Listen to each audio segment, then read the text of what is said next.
जो खून हो वही उनके जैसा हो, वही उनके जैसा काम करिए जरूरी है। अगर ऐसा होता तो आज प्रधानमंत्री गांधी का पोता को होना चाहिए था, गांधी जी का पोता को होना चाहिए था, भगत सिंह के रिश्तेदार को होना चाहिए था, सरदार पटेल के रिश्तेदार को होना चाहिए था, नेताजी सुभाष चंद्र बोस के रिश्तेदारों को होना चाहिए था कि नहीं? अब गांधी जी अगर 1942 में आधे कपड़ों का आधा कपड़ा पहन के आंदोलन किए हैं और उनका वंशज अगर आज वोट टाइम में आके कहेगा कि हमारे पूर्वज महात्मा गांधी जी उस समय ऐसा किए हैं, और तो भाई आज का समय अलग है, उस समय अलग थे। गांधी पूरे देश के थे, अपने परिवार के नहीं थे। क्या रामदास बाबू अपने परिवार के थे? नहीं, वो झारखंड के मुख्य माफ कीजिएगा मंत्री थे। रामदास बाबू जब झारखंड के मंत्री थे तो झारखंड का कोई बेटा उनकी जगह लेगा, उनका ही परिवार क्यों लेगा? और हमको आज तक समझ में नहीं आया भाई ये सहानुभूति क्या है, इस सहानुभूति राजनीति में क्यों? आप ही बताइए, क्या अगर कोई किसी डॉक्टर का निधन हो जाए तो क्या डॉक्टर के बेटे को डॉक्टर बनाया जाता है? क्या बनाना उचित भी रहेगा? अगर किसी डॉक्टर का बिना समय से पहले अगर निधन हो जाता है तो क्या डॉक्टर के बेटे को डॉक्टर हम बनाएंगे?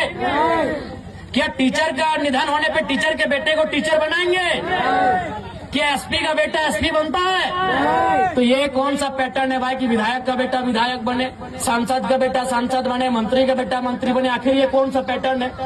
जबकि एक एसपी से महत्वपूर्ण एक एमएलए होता है, एक डॉक्टर से महत्वपूर्ण एक एमएलए होता है, एक टीचर से महत्वपूर्ण एक एमएलए होता है, क्योंकि डॉक्टर, टीचर और एसपी का फैसला करने वाला एक एमएलए होता है। वो विधायिका का अंग होता है, वो सरकार का अंग होता है। वो फैसला करेगा कि आपके स्कूल में टीचर कितने होंगे, वो फैसला करेगा कि आपके जो हॉस्पिटल उसमें दवा का दाम क्या होगा, वो फैसला करेगा कि आपका यहाँ आईएएस का कौन यहाँ नया तबादला हो क्या आएगा। तो जो फैसला करता है, जो नियम बनाता है, जो इस राज्य को चलाता है, वहाँ सहानुभूति क्यों? हम सहानुभूति रखते हैं जिन्होंने अपने परिवार में किसी को खोया है, हम सहानुभूति रखते हैं। सहानुभूति का मतलब है उसके दुख में खड़ा होना। सहानुभूति का मतलब होता है उस परिवार के दुख में खड़ा होना। हम लोग दुख में खड़े हैं, अगर उस परिवार को कुछ घटेगा हम लोग देंगे। विधायक बना देना ये कौन सा सहानुभूति है भाई? जब हम डॉक्टर के निधन पे डॉक्टर के बेटे को रिप्लेस नहीं करते हैं, जब वकील के निधन पर वकील के बेटे को वकील बना के रिप्लेस नहीं करते हैं, तो आखिर देश में ये सहानुभूति कब तक चले?